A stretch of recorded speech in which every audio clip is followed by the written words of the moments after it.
First question will be from Joe Bettner, and then we'll go to Ryan Aber. Joe? Ronnie, you mentioned when you were on scout team how good it was for you to go up against the caliber of offensive line OU has. I wanted to specifically ask you about Creed Humphrey, just in terms of the challenge it is for you guys as a defensive front and seeing him in practice, as well as what kind of, I guess, leader he is and how that might spread to you guys as a defense.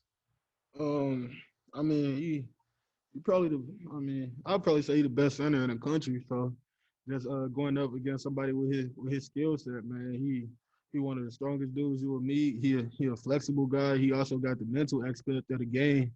He got it all down. So like he really the total package, man. So it's definitely a good look for us. Just going against a center who could diagnose a lot of stuff that we do.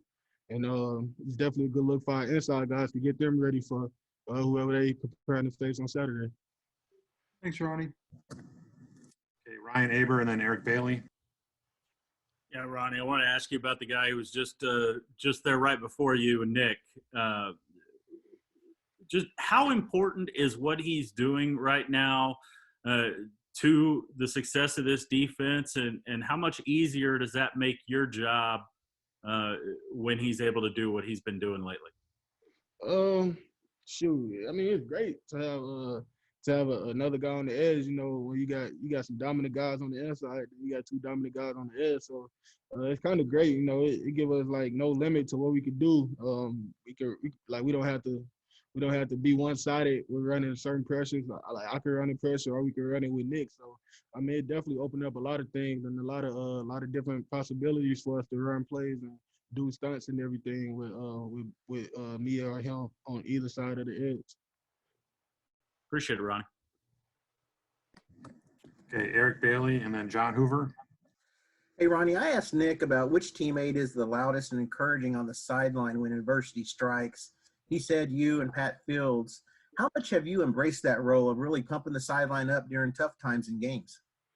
I just kind of always been that player. You know, shoot, when the going get tough, we gotta keep fighting, man. So I just really don't want guys to check out of it. So like I just try my best to keep everybody in it and keep them going. You know, we gotta fight through this adversity.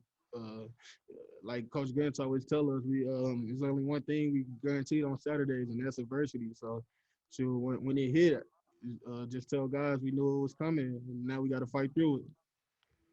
Thank you, Ronnie. Have a good week. John Hoover and then Bob Prisbillo.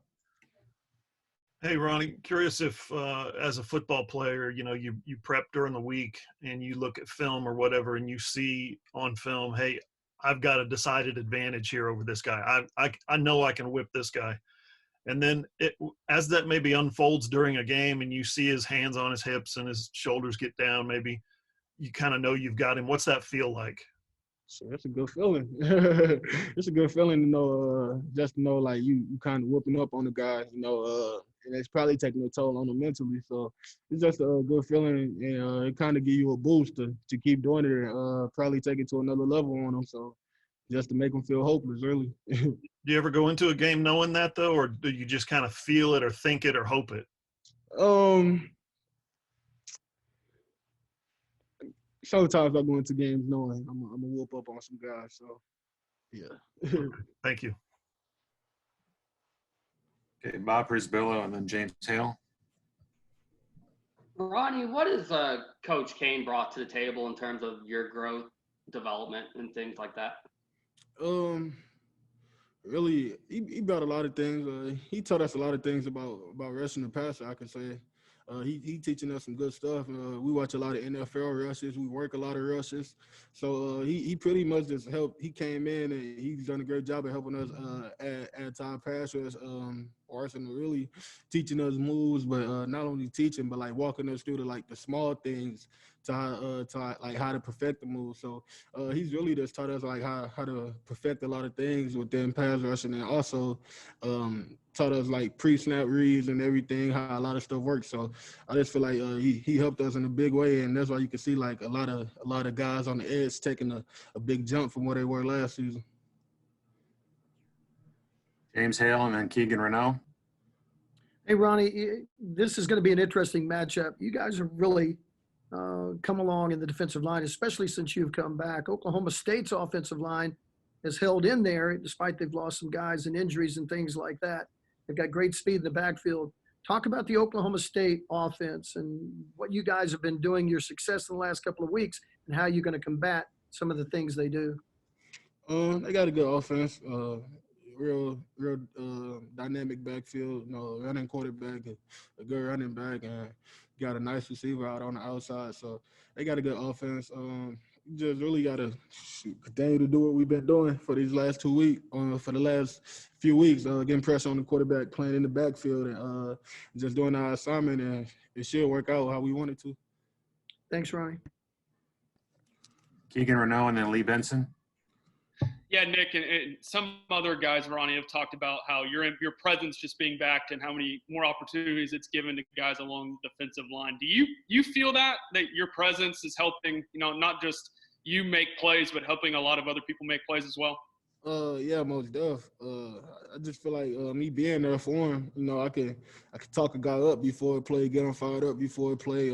Some plays I could probably catch a double team and a guy could come free through his gap. So I definitely feel like my presence has helped the defense a lot. Me being on the field with them instead of talking from the sideline, So I just feel like, yeah, my presence is like gave guys more of a boost up front. Thanks, Ronnie. Lee Benson and then Parker Thune. Hey, Ronnie, how much do you and your fellow, defensive linemen kind of take to heart knowing that you guys can have a pretty big impact in slowing down a guy like Tylan Wallace? Because you watch the game, it's easy to say, hey, the secondary, that's their job. They're responsible for Tylan. But if you all get to Spencer Sanders quicker, you can make it a little easier to defend him on the back end. Is that fair to say? Yeah, most definitely. If you're harassing the quarterback, how can he throw the ball? If you're getting after the quarterback and he uncomfortable, he probably gonna throw the ball earlier than he wants to. So I definitely believe like this game it's probably gonna be one up front. So it's gonna be a battle up front for both sides of the ball, offense and defense. Thanks. And Parker Thune.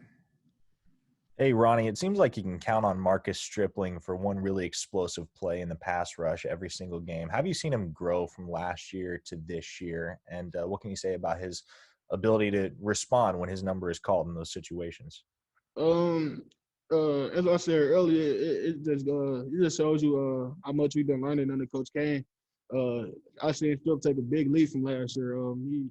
He's been one of the guys, he listens a lot. He pays a lot of attention to detail. So when his number gets called, it's really nothing new to him.